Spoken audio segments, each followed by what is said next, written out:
We begin, though, with that surprise twist in the Dalia Dippolito murder for hire retrial. Just hours into deliberations, jurors told the judge they are deadlocked. He sent them back in to try again.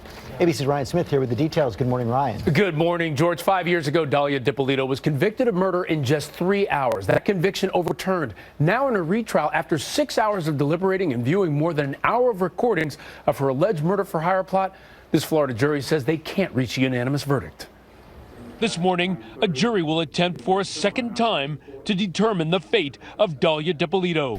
We have the following note from the jury. We, the jury, feel that we cannot reach a unanimous decision. The judge sending them home overnight, asking them to try again today. I see you back here tomorrow at 9:30. During closing arguments Monday, Dippolito's lawyers revealing she has a child at home, becoming a mother while on house arrest since her first conviction was thrown out in 2011. Give her that freedom back to go home to her family and her infant son. The jury then asking to re-watch and re-listen to all audio and video recordings of the 34-year-old Dippolito, who is accused of hiring an undercover officer posing as a hitman to kill her newlywed husband of 6 months. Is your husband Michael? Okay, I'm sorry to tell you, man, he's been killed. That video, the center of this case, made by the Boynton Beach Police Department. The defense claiming they staged it, arguing that officers set up Dippolito to impress the crew of the TV show Cops. The police department denying those claims. This case is 100% on the egregious misconduct of the Boynton Beach Police Department. Dippolito pleading not guilty, telling our Amy Robach last December she knew it was all a show for the cameras. The tape was a show, it was a tape. That was the purpose of it. You were acting in those tapes? Yes. But prosecutors say the video speaks for itself, proving Dippolito's guilt. Already, I'm positive, like 5,000% sure. Read her body language on that video. There's not an ounce of hesitation. She's confident. He says, I'll put 2 shots to the head. She's fine with that. He told you she didn't even flinch. Now, if the jury can't reach a verdict today, the judge is expected to give an Allen charge, essentially asking them to try one last time. Now, if there still isn't a verdict, he could be forced to rule for a mistrial, which could mean a third trial for Dippolito, possibly.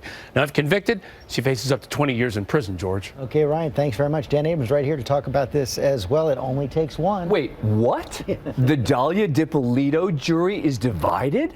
I mean, this is a case where in the first trial, they came back in 3 hours. This was one of the most absurd defenses we had ever heard in the first case. Remember, the first case, in Amy's interview, she said it again, oh, I was just on a reality show. I was just acting. I didn't mean any of it. Well, now she's actually come up with a slightly more plausible defense, which is, oh, the police just wanted to impress the show Cops, etc. She's on tape talking about killing her, and there's no ambiguity. There's no sort of maybe, if. She restates it again. She says she's sure that's exactly what she wants. But the jury says they want to see these undercover police recordings again. Does that suggest that maybe there was something going on there more than we saw? Well, look, I think what it means is apparently this jury's divided in some way. That could mean it's one person. It could mean it's more than one person. But they're probably starting from scratch. They're probably starting from the point, because this was a really quick case. The prosecution's case was those tapes. That was it. There were a couple of witnesses, and that was it. So I would think what they're doing is saying, all right, let's just calm down for a minute. Let's try and start this again. Let's go through these tapes. Let's review it. And now that tape you see, which wasn't initially going to come in, of her sort of faking this reaction to finding out that her husband is dead, could become critical. I mean, it wasn't going to come in.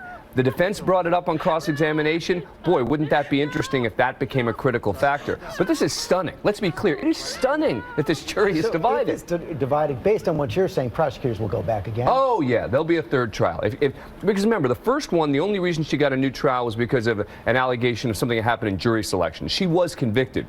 They will try her again if there's a hung jury here. Okay, Dan Abrams, thanks very much. All right, it is certainly not over. Thank you.